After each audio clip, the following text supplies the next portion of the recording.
කුණුහරුපයක් වුණත් කුණුහරුපයක් නොකොට කියනවා. මම මේක කියන්න හේතුව විභාගෙදි විචාර ප්‍රශ්නයක් ඒවි උපදෙස් සම්පාදනය සඳහා ගැමි ජන කවියා ඊතා සංයමයෙන් කටයුතු කරයි වගේ එකක්.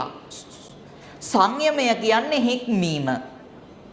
ඒ කියන්නේ මේ අතීත ජන කවියා පුතේ හරි කුණුහරුපේ වුණත් එයක් තමයි කියන්නේ. හැබැයි ඒක කුණුහරුපයක් නෙවෙයි වගේ හිතෙන්න කියනවා. කියන්නද එහෙම එකක්? ඔයාලත් ඒවනම් අම්මෝ ඉතින්. හරි. මේ අහන්නකෝ. එක පොඩි එකක් කියන්න. අවුරුදු 25ක විතර කොල්ල ඉස්සර ගමන් යන්නේ පයින් 25ක විතර කොල්ලෙක් ගමන් බිමන් යනකොට දැන් ඉතින් හවස් වෙච්ච හින්දා ගමනක් ගිහින් යනකොට හවස් වුණා. මෙයා ඉතින් මග තිබුණු හන්දියක තිබුණු අම්බලමක නැවතුණා. අම්බලංග තමයි නවතින්නේ. අම්බලමක මේ මෙහෙම නැවතුණා. මේ අම්බලමේ නැවතිලා ඉන්නකොට පුතේ දැන් ෂර්ට් එකක් ගලවලා පැත්තක තියලා මේ අම්බලෙන් වාඩි වෙන්න තියෙන මේ වගේ කෑල්ලේ වාඩි වෙලා හොල්ල මගේ කකුල් දෙක හොල්ල දැන් ඉතින් කොල්ලා ඉන්නේ. මේ ඉන්නකොට මූ දකින්නවා ඈතින් මේ හවස් වෙලා වෙනවා සුදු සාරියක් ඇඳගත්තා. මොහිනී නෙවෙයි.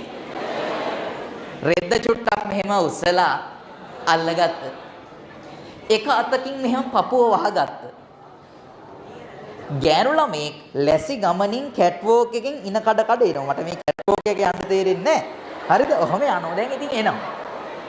අහපන්කෝ. දැන් මේ කොල්ලට මේ කෙල්ල ගැන දැක්ක ගමන්ම මොකක් ඇති වුණාද? ආදරයක් නෙවෙයි මිත්‍රවරුනි, රාගික හැඟීමක්.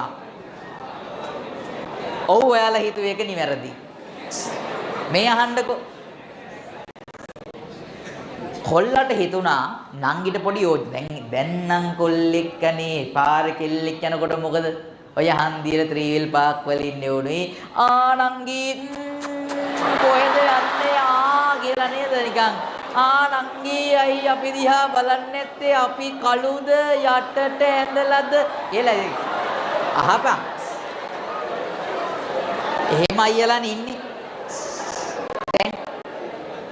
අරගොල්ලෝ එහෙම නෑ. මං කියවනේ මොකක්ද ඒගොල්ලෝගේ තිබුණේ සංයමයක් තිබුණා.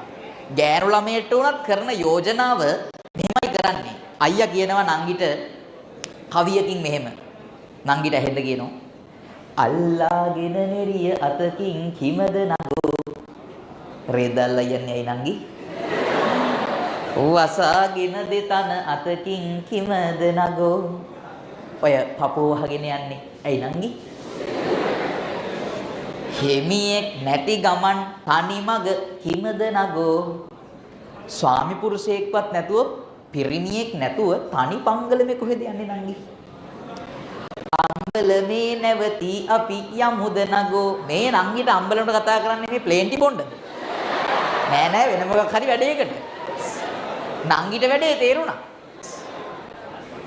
දැන් අද කාලේ කෙල්ලෙක් නම් කවියක් කියනෝ නෑ මුන්ට එහෙමනම් පාරදෝකේද ඇයි බලට අම්ලන් නංගිලා නැද්ද කාලකන්ණි වල්වනචර 70 ගැල්ලමෙට පාරේ බහැලා යන්න නෑ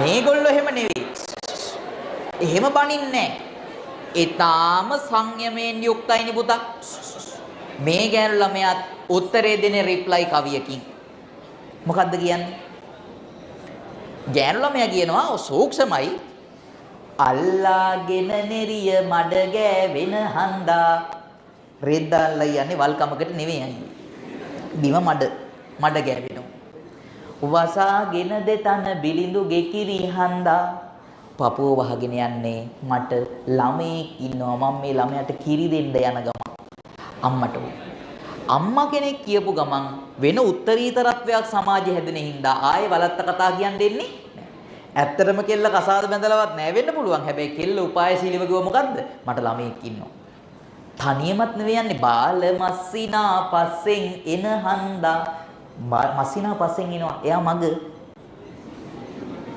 යන්නම් අයියන් දිගම රට දුර හින්දා අයි එහෙනම් අයියන් ටිකක් දුර යන්න තියෙන හින්දා එහෙනම් යන්නම් අයිය කියලා කෝකටත් කෙල්ල පොඩ්ඩක් අම්බලෙන් ඈතට ගිහින් තමයි ඔය කවිය කිව්වේ කියන්න බෑනේ මොත් කොල්ලෙක් නේ ඇදලා ගත්ත දමල ගහමල අපි උනමල වල ඒ හින්දා පොඩ්ඩක් ඈතට ගිහින් කියලා බලන්න මාර ෂෝක් නේ පුතා මේක මේ දැන් වර්තමානයේ හිම ඔය වගේ සිද්ධියක් වුණා නම් මිනිමැරුමකින් තමයි නතර වෙන්නේ මේ එහෙම නෑ ඒකයි මම කිව්වේ. මේ හරිය සංයමයක් තිබුණා. ඉස්සර ගෑනු පිරිමි ගෙදර ඉන්න මේ විවාහ කපල් එක පුතේ අනවශ්‍ය විදිහට කතා බහ කරන්නේ. දැන් හිතන්නකෝ මාසික ඔසප්වීම තියෙනවනේ ගෑනු ළමයින්ගේ. අම්මෝ කියන්න එපා.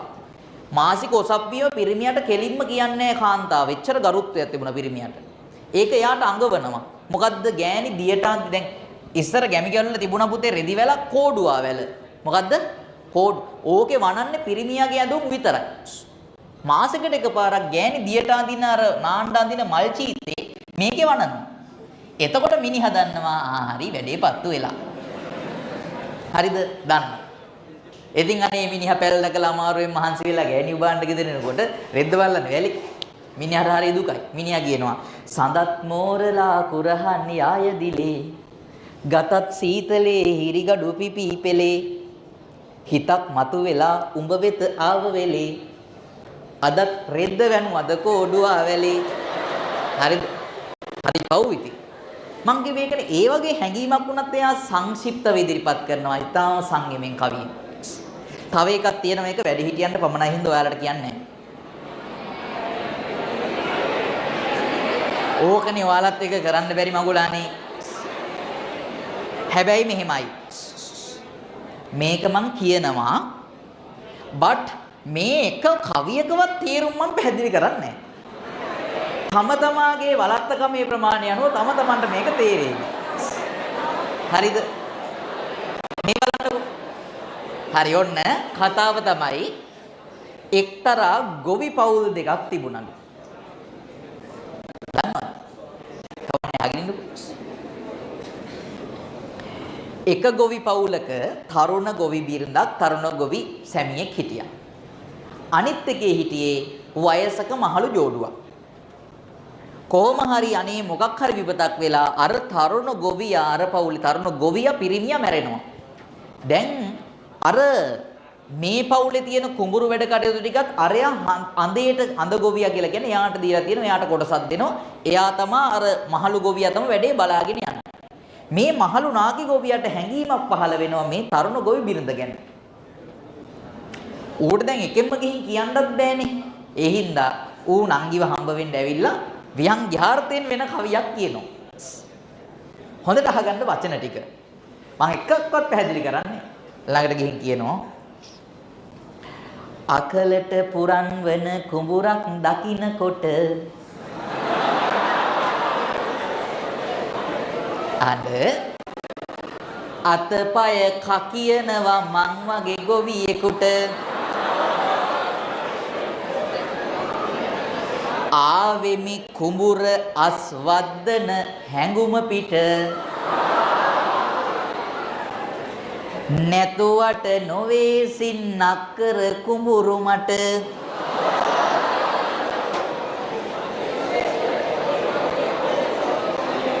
දැන් මේ ගොවි බිරිඳට තේරුණා වැඩේ. හරිද? අනේ පළනාගියා යන්න කියලා එලවන්නත් බෑනේ. මොකද උන්ගේ කුඹුරු වැඩ ටික කරන්නෙත් මූණේ. සූක්ෂම විදිහට ප්‍රතික්ෂේප කරන්න. ගෑණි රිප්ලයි කවිය දෙනවා අරුවට තනිය හැට ඇදෙන. ගෑණි මොකද්ද කියන්නේ මේ නාගි ගොවියට කියනවා අකලට පුරන් ඌවත් ලෝ දහම පිට අඳ ගොවියෙකුට හිමි නෑ මේ කුඹුරු වැට. ඊළඟ පදේ තමයි මරුම.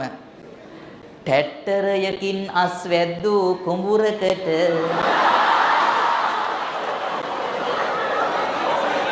ඒකට එච්චර hina වෙන්න එපා පුතේ. අන්තිම පදේ තමයි හොඳම. මොකද්ද කියන්නේ? ටැට්ටරයකින් අස් වැද්දූ කුඹුරකට නගුලක් අරන් විත්කල හැකිලේ කුමකෝ කියලා. හරිද? මන් දන්නේ මම මේ කවියක් විතරයි කිව්වේ. හරි. මේ අහන්න. ඒයි. තේරිච්ච නැති ළමයි ළඟ යාළුවගෙන් අහගෙන ගෙදර යන ගමන් කතා කරා. මේ අහන්න.